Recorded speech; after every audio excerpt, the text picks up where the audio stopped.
comprehensive coverage and insightful analysis. Stay informed with Blatta News.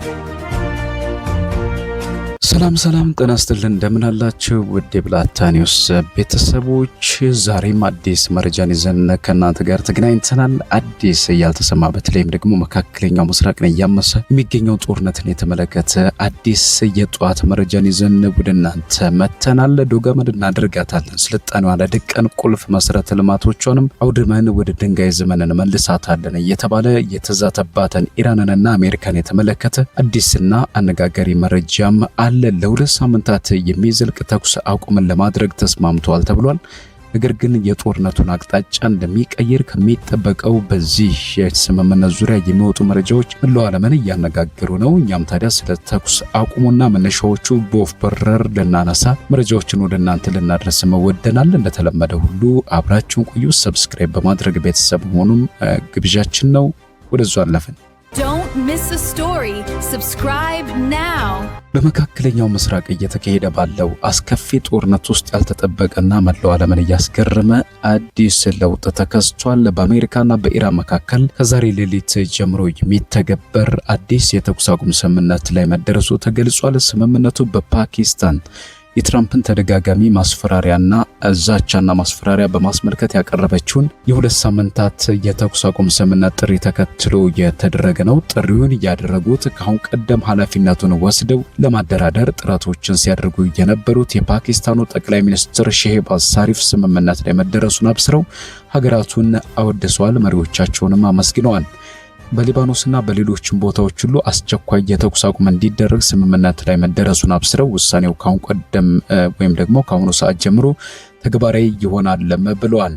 የፓኪስታን መንግስት የሁለቱንም ሀገራት አመራሮች ጥበብ የተሞላበት እርምጃ ሲል በማድነቅ የሚከተለውን ጥሪ አቅርቧል። አንደኛ፣ የሁለቱም ሀገራት ልዑካን ቡድን በመጪው አርብ ሚያዝያ 10 ቀን 2026 በጎርጎሮሳውያኑ አቆጣጠር ኤፕሪል 10 በኢስላማባድ በሚደረገው ስራ ንግግር ላይ እንዲገኙ። ሁለት፣ በኢስላማባድ በሚደረገው ንግግር በሀገራቱ መካከል ያሉ አለመግባባቶችን በዘላቂነት ለመፍታትና የመጨረሻ እልባት ወይም ደግሞ ስምምነት ላይ ለመድረስ ያለመ መሆኑ እንዲታወቅ።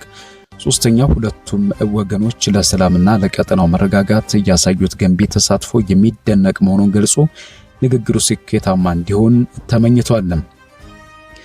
ስምምነቱን በተመለከተም የተለያዩ አስተያየቶች ከያቅጣጫው እየተሰጡ ነው የሚገኙት። የስምምነቱ አንዳንድ ዝርዝር መረጃዎችም ዓለምን በሁለት ጎራ ከፍለው እያነጋገሩ ይገኛሉ። የኢራን ድል ወይስ የአሜሪካ ስልት እየተባለም ነው እየተወራ የሚገኘው። ኢራን በሰጠችው ስምምነቱን የተመለከተ ይፋዊ መግለጫ ከአሜሪካ ጋር የተደረገው ስምምነት የሆርሙዝ ወሽመጥን ወይም ደግሞ ስትሬት ኦፍ ሆርሙዝን ሙሉ በሙሉ በቁጥጥሩ ስር እንዲውል እንደሚፈቅድና የኢራንን የኒውክሌር ፕሮግራም ወይም መርሃ ግብሯን ዩራኒየም ማበልጸግ መርሃ ግብሯን ያለምንም እንቅፋት እንዲቀጥል ስምምነት ላይ መደረሱን አስታውቃለች።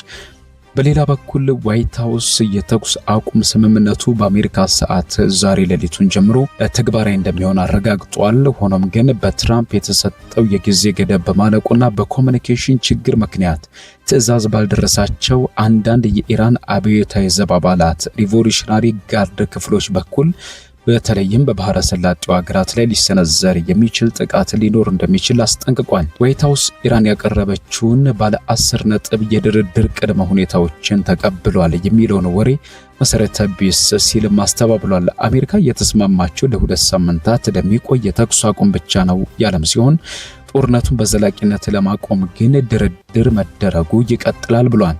ኢራን ካሁን ቀደም የተለያዩ ቅድመ ሁኔታዎችን አስቀምጣ እንደነበር መገለጹ ይታወሳል። የመጀመሪያው ወረራው አሁንም ወደፊትም እንዲቆምላት በአሜሪካም ሆነ በሁሉም የተባበሩት መንግስታት የጸጥታው ምክር ቤት ጭምር የተጣሉ ማዕቀቦች እንዲነሱላት፣ ውሳኔዎች እንዲሰረዙና እንዲሻሩላት፣ የሆርሙዝ ሰርጥ በቁጥጥሯ ስር ሆኖ እንዲቀጥል፣ ዩራኒየም የማበልጸግ መርሃ ግብሯ ተቀባይነት እንዲያገኝ፣ የአሜሪካ ጦር ከቀጠናው እንዲወጣ ቀጠናው ለቆ እንዲወጣ፣ ለደረሰባት ጉዳት ካሳ እንዲከፈላት፣ በሊባኖስ ሂዝቦላህ ላይ የሚደረገው ዘመቻ እንዲቆም የሚሉትን ጨምሮ ጦርነቱን ለማቆም ሌሎችንም ከባባድ 10 ገደማ ቅድመ ሁኔታዎችን ስለማቅረቧ መገለጹ የሚታወስ ነው።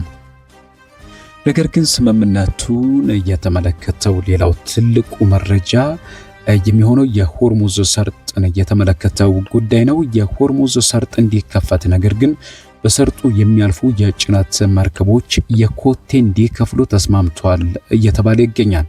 እንደ አሶሺየትድ ፕሬስ ዘገባ ከሆነ በታሪክ ለመጀመሪያ ጊዜ በሆርሙዝ ወሽመጥ የሚያልፉ መርከቦች ክፍያ እንዲከፍሉ የሚያስገድድ ስምምነት ላይ ተደርሷል ተብሏል። ኢራን እና ኦማን በወሽመጡ በሚያልፉ መርከቦች ላይ ክፍያን የመጣን ስልጣን ተሰጥቷቸዋል። በስምምነቱ መሰረት እንደ ኤፒ ዘገባ ኢራን የምታገኘውን ገቢ ለመልሶ ግንባታና ማቋቋሚያ ትጠቀምበታለች። ይህ በዓለም ታሪክ አዲስ ምዕራፍ ሆኖም ተመዝግቧል። ከዚህ ቀደም ለዚህ የውሃ መስመር ወይም ደግሞ መተላለፊያ መንገድ የተከፈለ ክፍያ ኖሮ አያውቅም። ክፍያ ተከፍሎም አያውቅም። የዓለም 20 በመቶ የነዳጅ አቅርቦት በሚያልፍበት መስመር ላይ ኢራን እንዲህ ያለ ገቢ የምታገኝ ከሆነ ታሪካዊ ክስተት ብቻም ሳይሆን ድል ሆኖ ይመዘገባልም እየተባለ ይገኛል። ከተኩስ አቁሙ ያለፉ ተከታታይ ድርድሮች እንደሚኖሩም እየተነገረ ይገኛል። የዶናልድ ትራምፕ አስተዳደር ቀደም ሲል እንዳልነው ሁሉ ከኢራን ባለስልጣናት ጋር በቀጥታ ለመነጋገር እየተዘጋጀ መሆኑን ሲኤንኤን ዋይት ሃውስን ጠቅሶ ዘግቧል። ድርድሩ በፓኪስታን መዲና ኢስላማባድ ሊካሄድ እንደሚችል ነው የተጠቆመው። ቀደም ሲልም አንስተነዋል። የትራምፕ ልዩ መልእክተኛ ስቲቭ ዊትኮፍ፣ አማቹ ያሬድ ኩሽነር እና ምክትል ፕሬዚዳንቱ ጄዲ ቫንስ ይሳተፋሉ ተብሎ ይጠበቃል። ውይይቶች እየተደረጉ ነው ያሉት የዋይት ሃውስ ቃል አቀባይ ካሮላይን ሌቪት፣ ነገር ግን በፕሬዚዳንቱ እስካልተረጋገጠ ድረስ ምንም አይነት የመጨረሻ የሚባል ነገር አይኖርም ስለማለታቸውም እንደዚሁ በሲኤንኤን ተዘግቧል። ክቡራትና ክቡራን፣ የመካከለኛው ምስራቅ ጉዳይ እንደምታውቁት በየደቂቃው የሚለዋወጥ ነው። ተኩስ አቁሙ ስምምነት ላይ የተደረሰ በተባለበት ቅጽበት ተጥሶ የተለያዩ ከባባድ ውጊያዎች ወይም ደግሞ ጥቃቶች ሲሰነዘሩ ልንመለከት ወይም ደግሞ ተሰንዝሯል ሲባል ልንሰማም እንችላለን።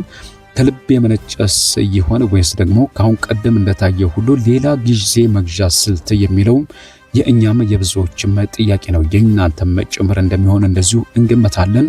የሆነ ሆኖ የትራምፕን ዛቻና ማስፈራሪያ ተከትሎ ተኩስ አቁም ላይ መደረሱን በመግለጽ ዝርዝር መረጃዎችን ወደ እናንተ አድረስን። ቆይታችንን እንደወደዳችሁት ተስፋ እናደርጋለን። ከወደዳችሁት ላይክ፣ ሼር እና ሰብስክራይብ እንድታደርጉ እየጋበዝን በዚሁ ተሰናበትን። ጤና ይስጥልኝ። Stay informed with Blatta News. Don't miss a story. Subscribe now.